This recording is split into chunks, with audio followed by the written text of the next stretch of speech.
Hey you guys, this is Eric Silvermoon, and today is 4/21/2015, which is my day 21 of my 30 Days of Magic Challenge, where I share with you 30 different magical crafts, things that I'm doing in my spiritual practice, and all that good stuff. So today, and I just got out of work not too long ago, and it's about almost 6 p.m.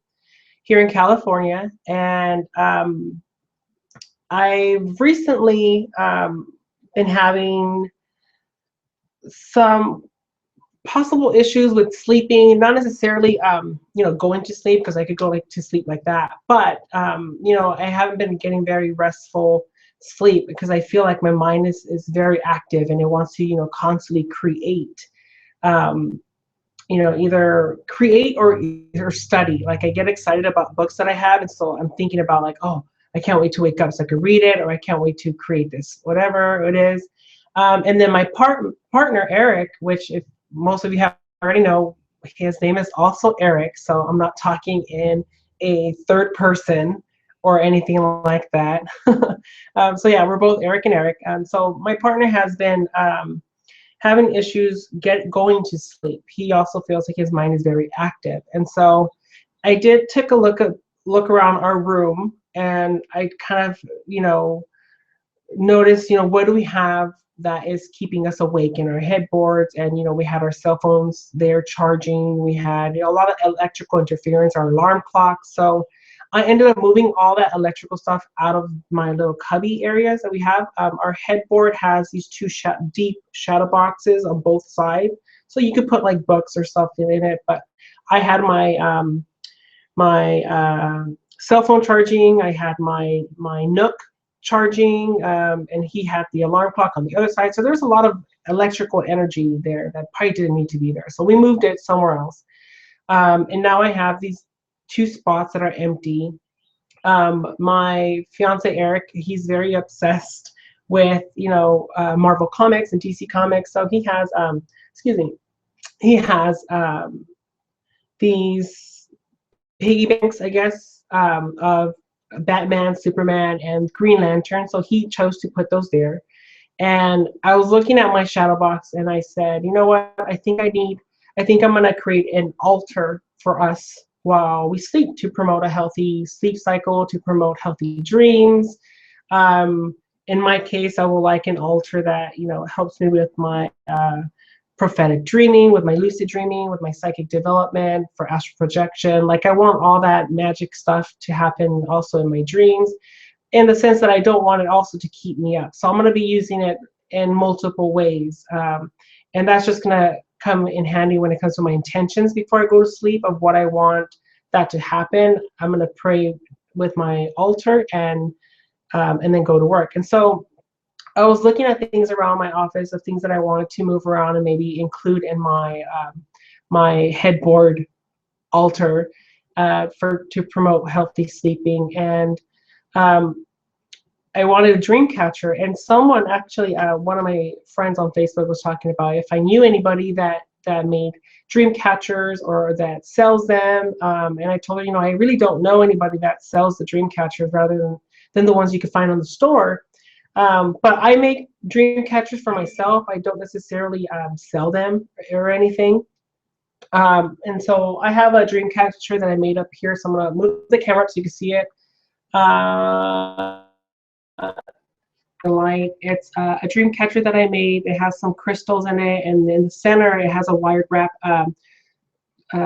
rose quartz, and then it has a strand of angel beads. And so I made that to represent the goddess Heniel, the goddess Jophiel as well, to connect me to the lunar energies. And I have it in the center of my space because I want that lunar sacredness in my office. And so I decided that I want to create a dream catcher today, very quickly, nothing too special, but for the intentions that I want it to be the focal point of my altar. And then after I'm done with this call, I'm going to go ahead and set up my altar, and then I'll share on Facebook what that looks like. So what I love using for dream catchers are these metal rings. They look like those magician rings. I get these at Hobby Lobby. You can find them at any craft store. This was $1. And what I normally do, like what I did with this dream catcher, is that I bind them all the way with either leather or yarn. You know, this is the yarn that I'm used to. It's a black yarn. And, you know, I usually bind them. And so I have some examples of different sizes. And so the one that you saw is smaller. And so I have these. Some of them I've already done because this is a huge one right here. I've already done these, and so I just kind of kept them whenever I feel like I want to make a dream catcher. I have different sizes ready to go.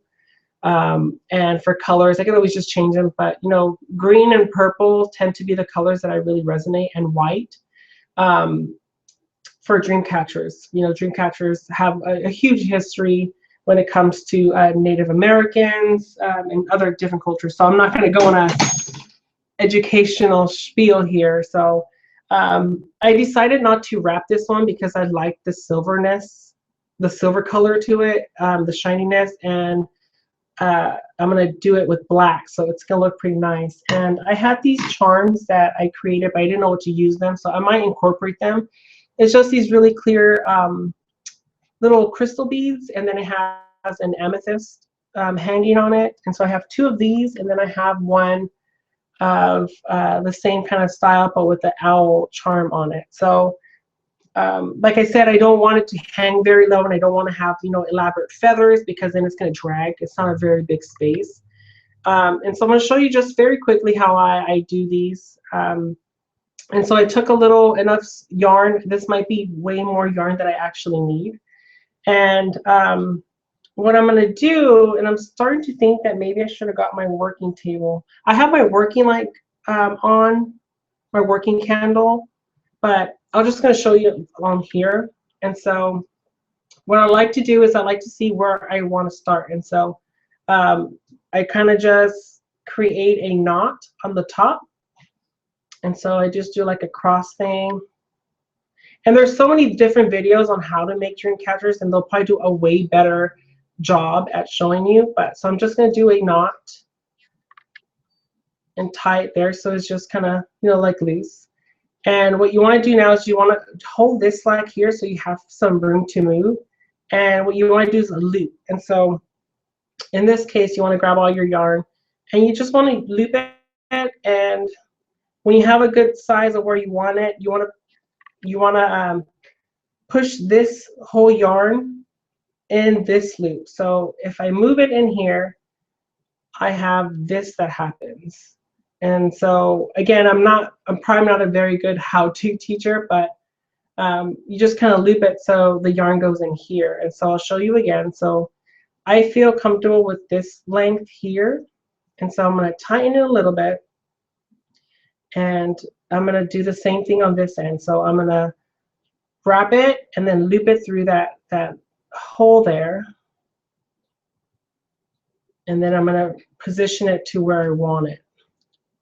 And, you know, dream catchers for me, I use them in my practice. And so I'm going to keep going, and I'll just talk about what I usually do. So dream catchers for me, I use them in my practice to connect with the Native American culture. You know, that culture has resonated with me for a really long time. I really like the whole shamanic feel to it. I really enjoy that. I resonate with a lot of that culture. My sister used to be hugely obsessed with Native American culture. And she really got me involved with shamanic work. We used to go to local powwows, and I would always have my medicine bag around my neck with different crystals. And, you know, this was like I was 6, 7. So I've been exposed, I guess I should say, to this craft for quite a while. And so as you see right now, it's kind of, for me, just going around and looping it, it's starting to create some kind of border around it. And so that looks really good. And so you just keep looping it around, almost like you're creating knots, but not necessarily, you're just wrapping it. And so right now I'm going to get to a point where I'm going to end up meeting up at this point. And so I'm going to do one more loop. and it's gonna get me to like right here. And I'm gonna move this string out. And so I feel comfortable with this right here. And so that's what it looks like. And so you kind of hold where these two yarns meet. I am thinking of looping it in here. So I'm going to put this yarn in this little loop here, and I'm going to push that in so that it does this. And so for me, I mean, if you know of any other shapes, I only know this method. There's so many different intricate designs that you could do, but this is the only one I've ever experimented with. So then for this, then I go and I just kind of do the same thing, but instead of looping the actual cord, I'm looping the in between the yarn. And so I'm creating this kind of design, and you kind of move it in the center to where you want it. And I'm just going to keep going. And I have the intention that I really want this to just be the focal point of my altar for my sleep. And what I want to achieve, and my intention for this dream catcher is that I want it to represent, you know, that, you know, dream catchers tend to want to capture dreams. That's the whole point of them. They capture nightmares and, you know, any negative energies that might kind of seem to attack you when you're sleeping.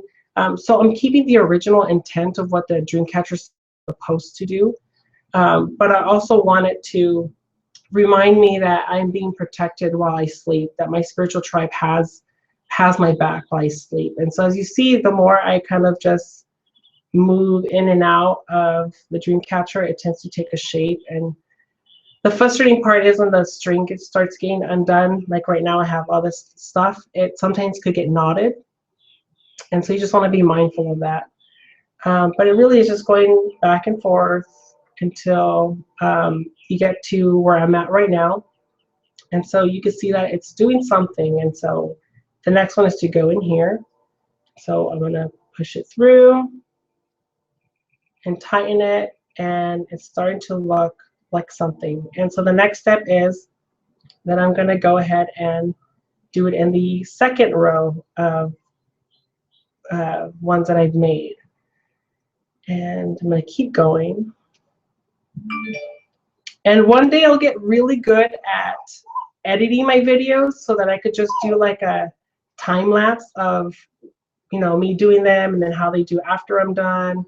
But I enjoy the live Google Hangouts because it allows me to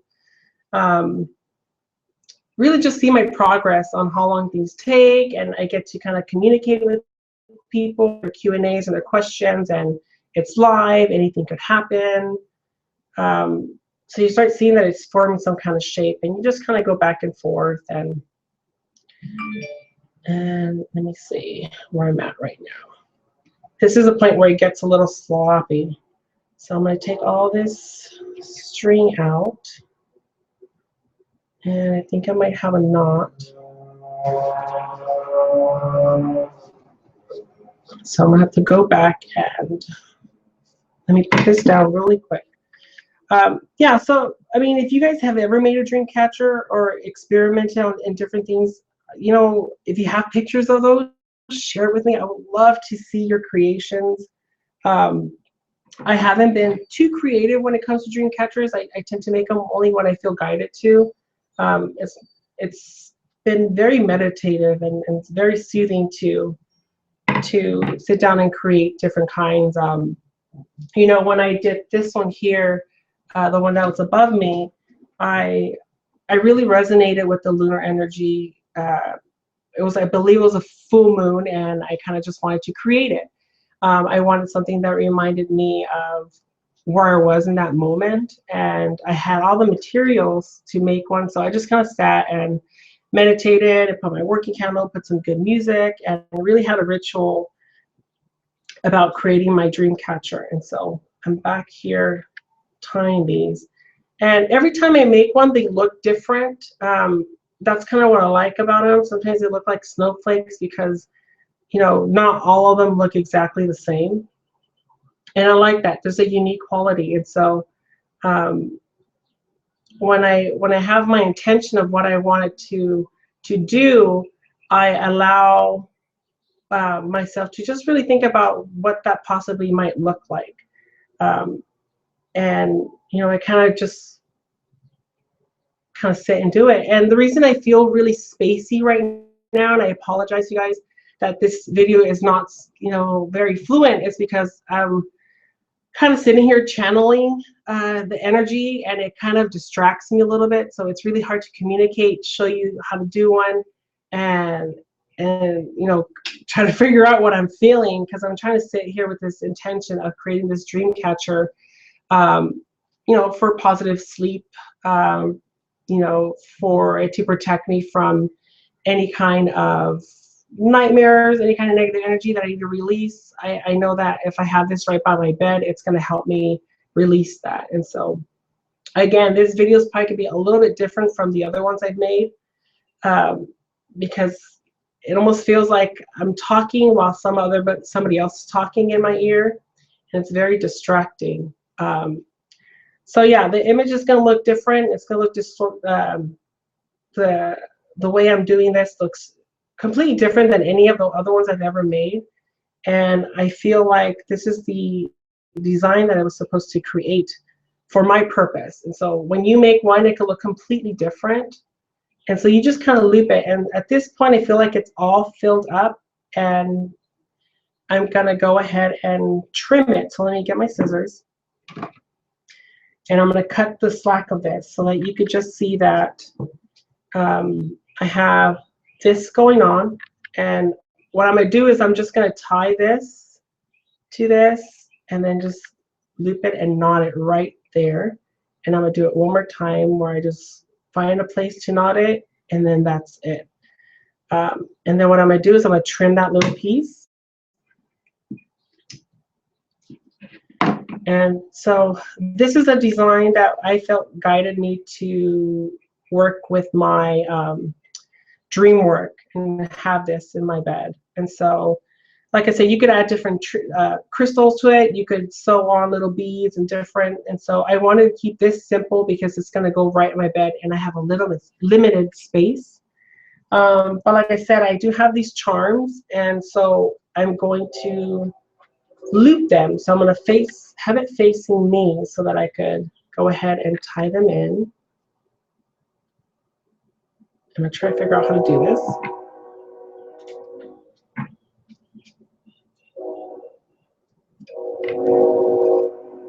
I'm sure there's a very easy way to do it. And I think I just figured it out. Haha! I did it. Okay. So what I did is that I just kind of looped it around so it kind of just hangs, and I'll position it into place. And so it's just like a nice little charm there. And I'm going to do the same to these points here with the other charms I have, which is like this one with the amethyst. And so I'm going to do that right now. And loop it through as well. So there's one. And so that's just what it looks like. And then I'm going to do the other one on this side.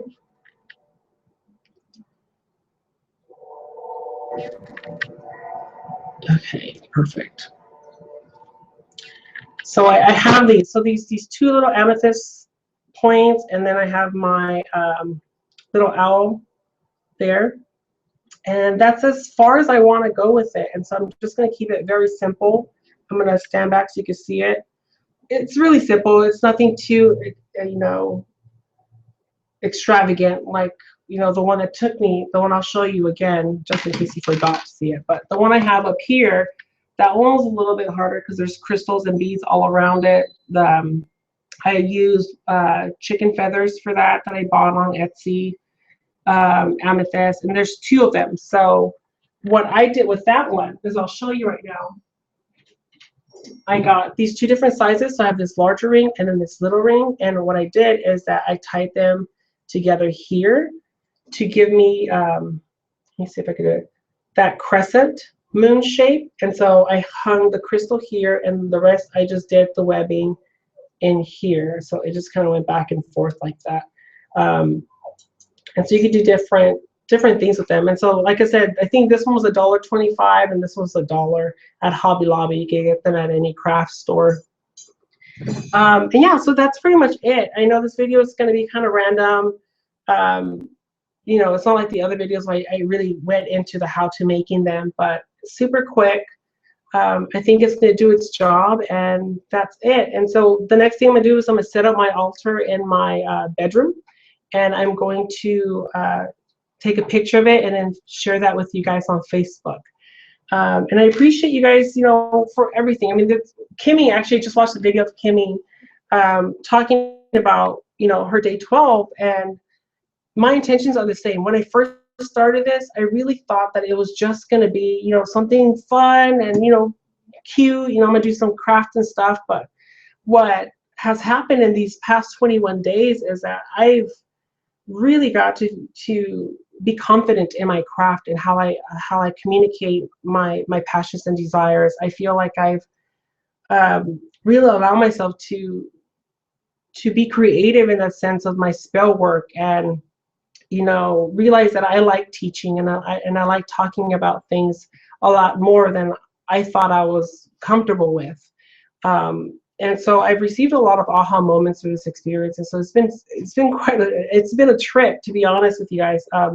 I didn't expect it to be like this. I thought it was just gonna be cool, you know, 30 days of crafts, and you know, I'll be sharing, you know, how to make it. But the responses from you guys and the encouragement and, you know, the questions, and it's been such an honor and a privilege and an amazing experience to do this online. And like I said in my last video, you know, it's not gonna stop. I'm gonna continue to making videos on, you know, what I feel like doing, like what books I'm reading.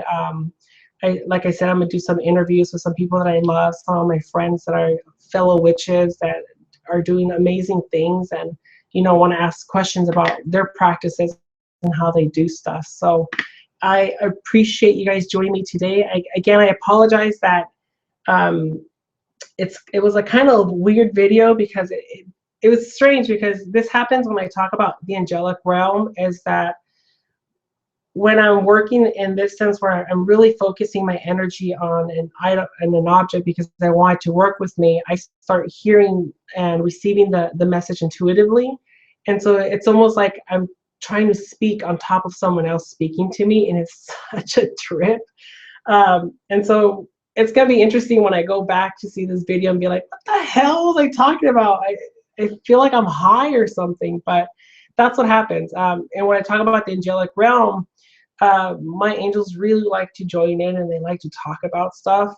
And so I get little chitter chatter here and there, and I get distracted about things because I almost feel like they're getting my attention. Like, you know, talk about this, and oh, don't forget about this. And I'm like, crazy. But again, thank you guys for watching today. Again, I apologize for the craziness, and thank you guys. Thank you so much. Blessed be.